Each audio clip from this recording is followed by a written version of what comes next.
আজকে কেন যেন নিজেকে একটু বড়লোক মনে হচ্ছে। বাজারের সবচেয়ে দামি সবজি দিয়ে দামি মাছ রান্না করছি। সো হ্যালো এভরিওয়ান, আসসালামু আলাইকুম। সবাই কেমন আছেন? আশা করি ভালো আছেন। আমিও ভালো আছি। প্রতিদিনের মতো চলে আসছি আজকে রাতে রান্না বাড়া নিয়ে। আজকে রাতের জন্য আমার বাসায় যা যা রান্না করা হবে সেগুলো আমি এখানে বের করে নিছি। এখন এগুলোকে কেটে কুটে গোছগাছ করে নিব। যাদের বাসায় কিংবা যারা দুপুরবেলা রান্না বাড়া করে তাদের সকাল থেকে প্রিপারেশন নিতে হয়, কিন্তু আমার বাসায় হচ্ছে উল্টোটা। আমি বরাবরের জন্যই রাতের বেলা রান্না বাড়া করি, এই জন্য সন্ধ্যার পর থেকে রান্না বাড়া প্রিপারেশনটা নিতে হয়। দুপুরবেলা আমার বাসায় কোনো রান্না বাড়ার ঝামেলা থাকে না। রাতে যে খাবারটা রান্না করে দেখা যায় ওই খাবারটাই থেকে যায়, ওইটা পরের দিন দুপুরবেলা আমি আর আমার ছেলে খেয়ে ফেলি। আমার শাশুড়ি কিংবা আমার হাজবেন্ড দুজনের একজনই দুপুরবেলা বাসায় থাকে না, আর তারা দুপুরে খাবারটা খায় না। আমার হাজবেন্ড দেখা যায় মাঝে মধ্যে খায়, তখন তাকে আমি রান্না করে দিই। আমার শাশুড়ি যেহেতু আমার ননদের বাসায় চলে যায়, ওইখানে দুপুরে খাবারটা সে খেয়ে নেয়। কিছু কাটাকাটি শেষ, শুধু করলাটা বাকি আছে। আজকে করলাটা ভাজি করব হচ্ছে আলু দিয়ে। মাঝে মধ্যে হচ্ছে করলা ভাজি করলে আমি একটু আলু দিয়ে, তাছাড়া বেশিরভাগ সময়ে দেখা যায় শুধু করলাটা বেশি করে পেঁয়াজ দিয়ে ভাজি করি। আলু দিলে কেন জানি করলাটা একটু বেশি সময়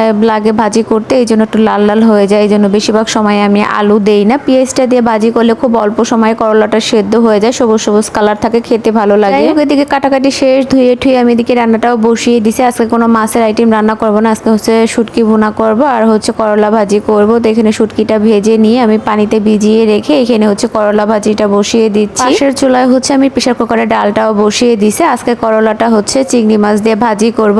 বাজারের সবচেয়ে দামি সবজি হচ্ছে করলা, আর সবচেয়ে দামি মাছ হচ্ছে ইলিশ মাছ আর চিংড়ি মাছ। এরপরে হচ্ছে বাকি মাছগুলো। যাই হোক, 120 টাকার করলা দিয়ে 1200 টাকার চিংড়ি মাছ দিয়ে ভাজি করলাম। এদিকে ডালটাও আমি হচ্ছে বাগার দিয়ে নিছি। আমার ভাজিটা হয়ে গেছে, নামিয়ে নিব। যদিও আমি বড় লোক না, কিন্তু কয়েকটা ঘন্টার জন্য নিজেকে একটু বড় লোক মনে হয়েছিল, কারণ বাজারের সবচাইতে দামি মাছ দিয়ে দামি সবজি ভাজি করছি, এই জন্য নিজেকে বড় লোক ভাবা এক পাপি আমি। যাই হোক, একটু মজা করলাম। আমি হচ্ছে শুটকির তরকারিটা বসিয়ে দিয়ে এদিকে হাঁসটাও পুড়িয়ে নিচ্ছি। এই হাঁসটা আগামীকালকে রান্না করা হবে, এই জন্য ভাবলাম আজকে তো তেমন কোনো কাজ নেই হাতে, এই জন্য বের করে কেটে কুটে গোছগাছ করে রেখে দিব। তাই হাঁসটা আমি এখানে পুড়িয়ে নিচ্ছি গায়ে হলুদ মাখিয়ে। শুটকির তরকারিটাও হয়ে গেছে, আমি এখন এটাকে আর একটু ভেজে নিয়ে উপর দিয়ে ধনিয়া পাতা দিয়ে নামিয়ে নিব। ইদারিং লইটা শুটকিটা ভুনা করলে আমার হাতে অনেক মজা লাগে খেতে। এর আগে অনেকবার রান্না করছি, তেমন একটা ভালো হতো না, কিন্তু ইদারিং কেন যেন অনেকটা মজা হয়। তো যাই হোক, আমার এদিকে লইটা শুটকির তরকারিটা ভুনা করা হয়ে গেছে, নামিয়ে নিব। এখন রান্না বাড়া শেষ করার পরে রান্নাঘরটা পরিষ্কার করে থালাবাটি ছিল সেগুলো ধুয়ে এখন আমি হাঁসটা কাটতে বসে গেছি। কিছুদিন আগে আব্বা আসছিল,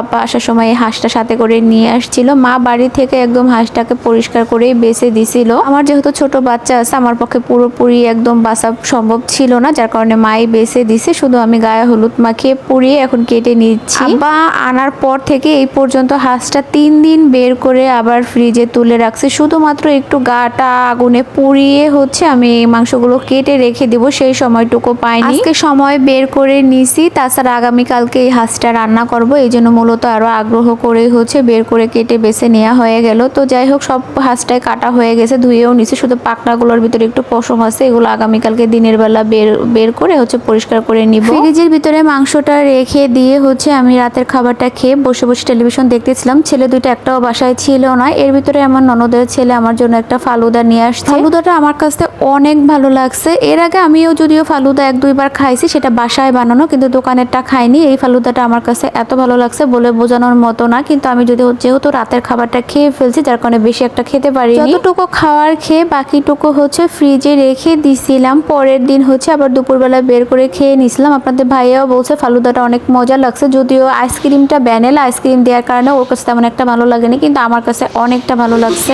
যাই হোক, সবাই ভালো থাকবেন, আল্লাহ হাফেজ।